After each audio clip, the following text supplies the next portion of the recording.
Alright, so this one we're going to start importing our CSVs, and this is how we get products into the store. So you're just going to go to All Import, that WP All Import plugin we did earlier. You just go to New Import, you upload a file, it has to be in the CSV format. So that same folder we talked about before, the WP Online Store Setup, put in an example CSV. So every CSV is a little bit different, so you're going to take some time to figure out the correct way to import it to get the desired result. So once you upload the CSV, you select a WooCommerce product. That's what we're uploading.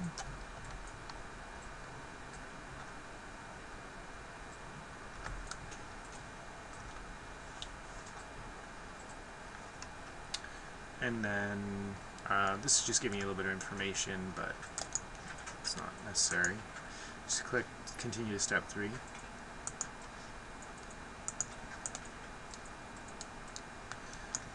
And then, so let's take a look at this file first. So we have our folder here.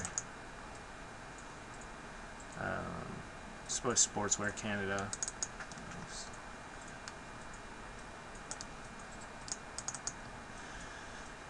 So you can see there's a couple different things here. We have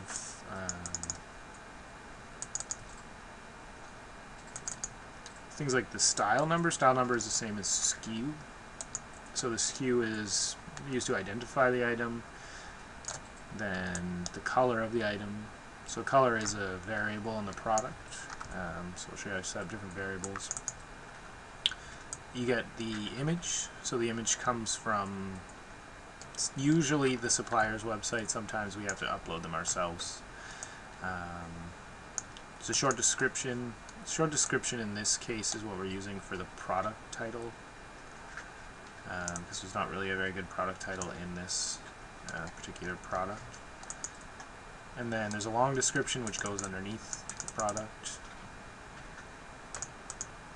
And we got sizing over here. We got the cost, our cost. This is like wholesale cost, this is the cost we're getting it at, and then what we're reselling it at. Then there's categories. Categories should be given to you. Hopefully they're description enough. And then this is the long description with the SKU and the SKU with the distributor. So with SKUs we try to add the distributor as a prefix to the SKU, so we know which distributor our products are coming from.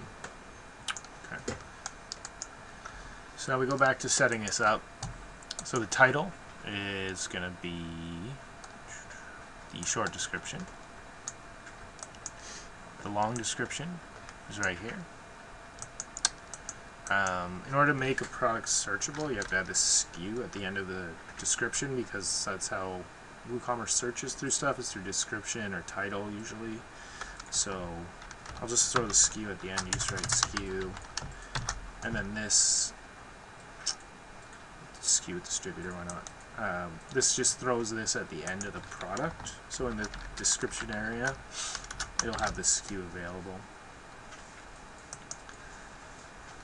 This is a variable product, so under the WooCommerce add-ons, you're going to type variable, and then we're going to use SKU with distributor. You can use the regular style number or the regular SKU, and just add the distributor acronym at the front. Sportswear Canada is SWC. Then the price, and this is resale, and these titles will be different on each one. You can always ask before you upload. All our items are going to be taxable, so you change it to taxable.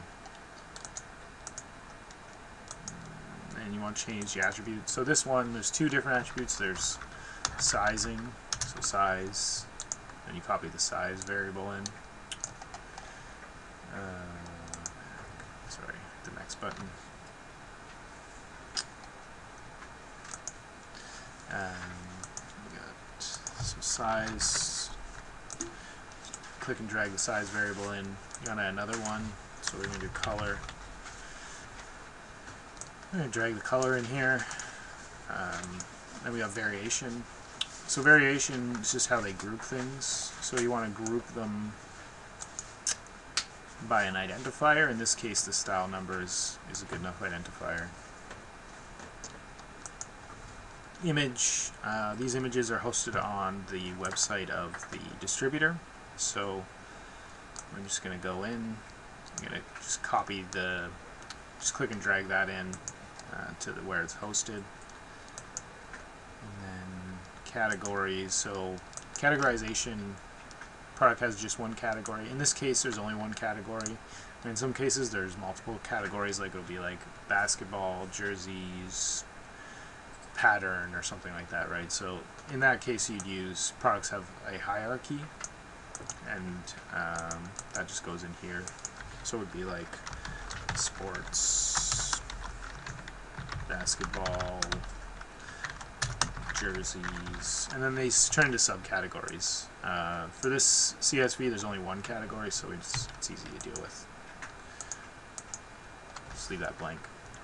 And then you can create a template if you're going to be uploading it in small pieces. Sometimes if you're uploading more than a few, kind of 100 to 1,000 lines at a time, you have to separate the file or it'll be too slow and it'll time out on the server. So this one, it's Sportswear Canada, and we're going to save it as a template. So when I click this box, it saves over template. And then if you want to upload another file that has the same structure, you can just upload it again. And then just hit continue step 4. Unique identifier. Most of the time just hitting auto detect is good. And basically just put some variables that'll be unique to each product. In this case, actually, auto detect did a pretty poor job, so I'll just show you how to do it. So like style numbers, pretty unique, and then so like color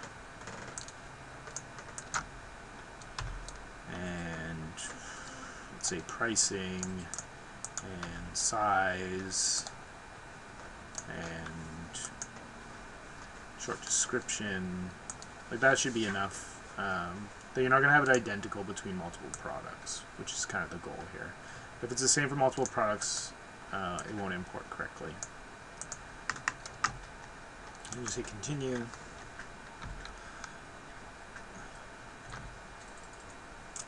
And confirm and run.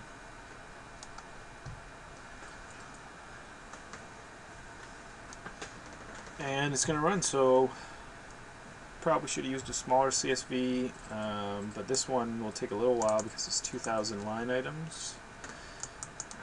So we'll come back.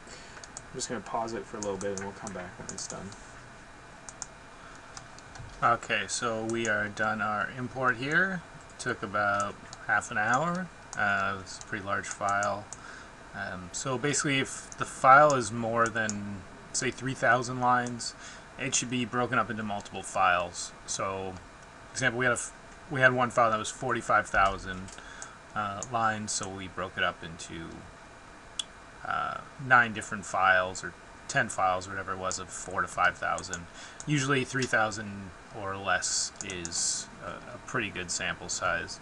So you can see here's the store. Oh, I guess that one's gone. Anyways, the new store will look like this. So you can see you come and there's some images and some products. It's definitely not complete, but this is what it's supposed to look like. So we'll take care of it a little bit more in the next video.